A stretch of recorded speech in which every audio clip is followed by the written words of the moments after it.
When I had attained the age of 17, my parents resolved that I should become a student at the University of Ingolstadt. I had hitherto attended the schools of Geneva, but my father thought it necessary for the completion of my education that I should be made acquainted with other customs than those of my native country. My departure was therefore fixed at an early date, but before the day resolved upon could arrive, the first misfortune of my life occurred, an omen, as it were, of my future misery. Elizabeth had caught the scarlet fever. Her illness was severe, and she was in the greatest danger. During her illness, many arguments had been urged to persuade my mother to refrain from attending upon her. She had at first yielded to our entreaties, but when she heard that the life of her favorite was menaced, she could no longer control her anxiety. She attended her sick bed. Her watchful attentions triumphed over the malignity of the distemper. Elizabeth was saved, but the consequences of this imprudence were fatal to her preserver. On the third day my mother sickened. Her fever was accompanied by the most alarming symptoms, and the looks of her medical attendants prognosticated the worst event. On her deathbed, the fortitude and benignity of this best of women did not desert her. She joined the hands of Elizabeth and myself. "My children," she said, "my firmest hopes of future happiness were placed on the prospect of your union. This expectation will now be the consolation of your father. Elizabeth, my love, you must supply my place to my younger children. Alas, I regret that I am taken from you, and happy and beloved as I have been, is it not hard to quit you all? But these are not thoughts befitting me. I will endeavor to resign myself cheerfully to death, and will indulge a hope of meeting you in another world." She died calmly, and her countenance expressed affection even in death. I need not describe the feelings of those whose dearest ties are rent by that most irreparable evil, the void that presents itself to the soul, and the despair that is exhibited on the countenance. It is so long before the mind can persuade itself that she whom we saw every day and whose very existence appeared a part of our own can have departed forever, that the brightness of a beloved eye can have been extinguished and the sound of a voice so familiar and dear to the ear can be hushed, never more to be heard. These are the reflections of the first days, but when the lapse of time proves the reality of the evil, then the actual bitterness of grief commences. Yet from whom has not that rude hand rent away some dear connection? And why should I describe a sorrow which all have felt, and must feel? The time at length arrives when grief is rather an indulgence than a necessity, and the smile that plays upon the lips, although it may be deemed a sacrilege, is not banished. My mother was dead, but we had still duties which we ought to perform. We must continue our course with the rest, and learn to think ourselves fortunate, whilst one remains whom the spoiler has not seized. My departure for Ingolstadt, which had been deferred by these events, was now again determined upon. I obtained from my father a respite of some weeks. It appeared to me sacrilege so soon to leave the repose, akin to death, of the house of mourning and to rush into the thick of life. I was new to sorrow, but it did not the less alarm me. I was unwilling to quit the sight of those that remained to me, and above all, I desired to see my sweet Elizabeth in some degree consoled. She indeed veiled her grief and strove to act the comforter to us all. She looked steadily on life and assumed its duties with courage and zeal. She devoted herself to those whom she had been taught to call her uncle and cousins. Never was she so enchanting as at this time, when she recalled the sunshine of her smiles and spent them upon us. She forgot even her own regret in her endeavors to make us forget.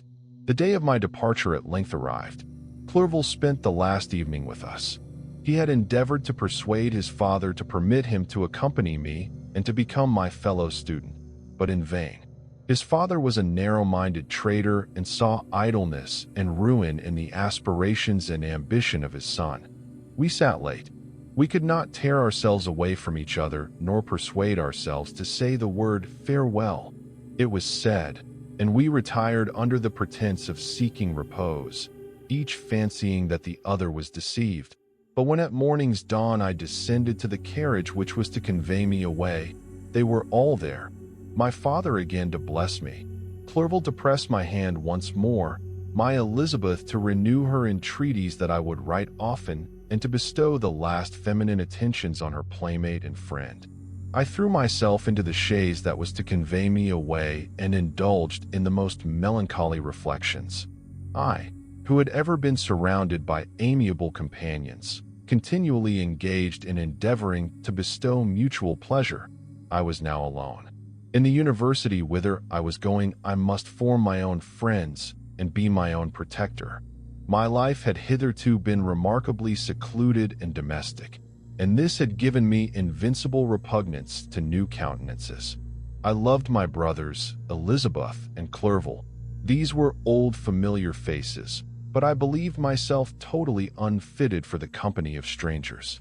At length the high white steeple of the town met my eyes. I alighted and was conducted to my solitary apartment to spend the evening as I pleased. The next morning I delivered my letters of introduction and paid a visit to some of the principal professors. Chance, or rather the evil influence, the angel of destruction, which asserted omnipotent sway over me from the moment I turned my reluctant steps from my father's door, led me first to M. Krempe, professor of natural philosophy. He was an uncouth man, but deeply imbued in the secrets of his science. He asked me several questions concerning my progress in the different branches of science appertaining to natural philosophy. I replied carelessly and partly in contempt, mentioned the names of my alchemists as the principal authors I had studied. The professor stared. "Have you," he said, "really spent your time in studying such nonsense?" "Every minute," continued M. Krempe with warmth. "Every instant that you have wasted on those books is utterly and entirely lost. You have burdened your memory with exploded systems and useless names.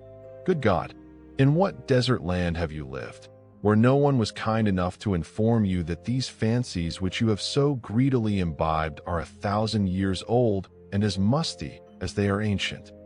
Partly from curiosity and partly from idleness, I went into the lecturing room, which M. Waldman entered shortly after. This professor was very unlike his colleague. He appeared about 50 years of age, but with an aspect expressive of the greatest benevolence. A few gray hairs covered his temples, but those at the back of his head were nearly black. His person was short but remarkably erect, and his voice the sweetest I had ever heard. He began his lecture by a recapitulation of the history of chemistry and the various improvements made by different men of learning, pronouncing with fervor the names of the most distinguished discoverers. "The ancient teachers of this science," said he, "promised impossibilities and performed nothing. The modern masters promise very little.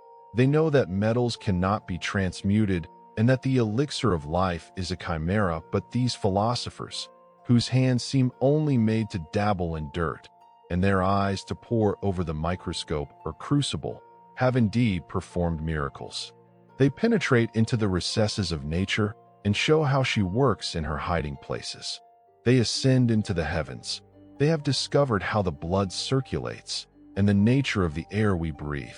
They have acquired new and almost unlimited powers. They can command the thunders of heaven, mimic the earthquake, and even mock the invisible world with its own shadows." Such were the professor's words. Rather, let me say, such the words of the fate, announced to destroy me. As he went on, I felt as if my soul were grappling with a palpable enemy. One by one, the various keys were touched, which formed the mechanism of my being. Chord after chord was sounded, and soon my mind was filled with one thought, one conception, one purpose. "So much has been done," exclaimed the soul of Frankenstein. "More, far more, will I achieve. Treading in the steps already marked, I will pioneer a new way, explore unknown powers, and unfold to the world the deepest mysteries of creation." I closed not my eyes that night. My internal being was in a state of insurrection and turmoil. I felt that order would thence arise, but I had no power to produce it. By degrees, after the morning's dawn, sleep came. I awoke, and my yesterday night's thoughts were as a dream. There only remained a resolution to return to my ancient studies and to devote myself to a science for which I believed myself to possess a natural talent. Thus ended a day memorable to me. It decided my future destiny.